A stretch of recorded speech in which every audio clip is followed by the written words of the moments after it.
মানুষকে বিশ্বাস করানোর জন্য যদি কোনো প্রকার প্রমাণের প্রয়োজন হয় তাহলে সেই বিশ্বাসের কোনো মর্ম বা মূল্য থাকে না।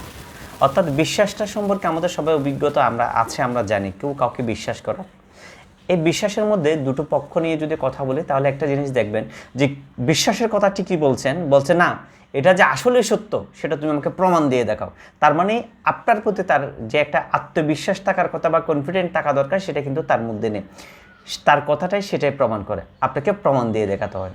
আবার অনেকটা ক্ষেত্রে এই জিনিসটাও দেখা যায় আপনি বলছেন তাই বিশ্বাস করছেন মিস্টার অমুক, হ্যাঁ উনি বলছে মানে কথাটা 100তে 100, উনি বলছে মানে এটা 1000, উনি বলছে মানে এটা বন্দুকের গুলির চেয়েও বেশি মানে বেশি দ্রুত এটা কাজ করে, এটা লাগে, মানে মানুষ ওইভাবে বিশ্বাস করে। মানে বন্দুকের গুলি মিস হতে পারে কিন্তু ওনার কথা মিস হতে পারে না, ওনাকে বিশ্বাস করা যায়। এখন এই যে বিশ্বাস কেউ করে কেউ করে না, এটার পিছনে রিজনটা কি?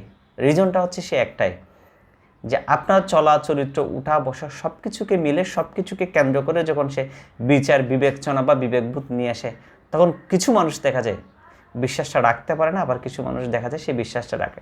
তাহলে বিশ্বাস কে রাখতে পারে না? যে কোনো একদিন কোনো কারণে আপনার থেকে যেটা পাওয়ার ইচ্ছা বা আপনার সত্যতার পিছনে যিনি গরমিলটা দেখেছেন তিনি আপনাকে ওভাবে বিশ্বাস করতে পারেন না। আবার যিনি আপনাকে অকাতরে বিশ্বাস করে যাচ্ছেন এবং আপনার কাজের সাথে বিশ্বাসের যে প্রমাণ সে প্রমাণটা যিনি পেয়েছেন তিনি আপনাকে আবার বিশ্বাস করে যাচ্ছেন। তাহলে মূল বিষয়টা হচ্ছে কেউ আপনাকে বিশ্বাস করছে আবার কেউ আপনাকে বিশ্বাস করছে না। তাহলে কে আপনাকে মূল জায়গা থেকে আসলে বিশ্বাসের জায়গায় অটুট রেখে কে আপনাকে পছন্দ করে ভালোবাসা বা মূল বিশ্বাসটা করে, সে মানুষটাই আপনাকে একান্ত পছন্দ করে, একান্ত ভালোবাসে এবং একান্ত বিশ্বাস করে যে আপনি একটা কথা বলেছেন আর নির্দ্বিধায় সে আপনাকে বিশ্বাস করে আপনার কথাটাই সে তার মনে ধারণ করে নিয়েছে, সেটা হচ্ছে মূল বিশ্বাস।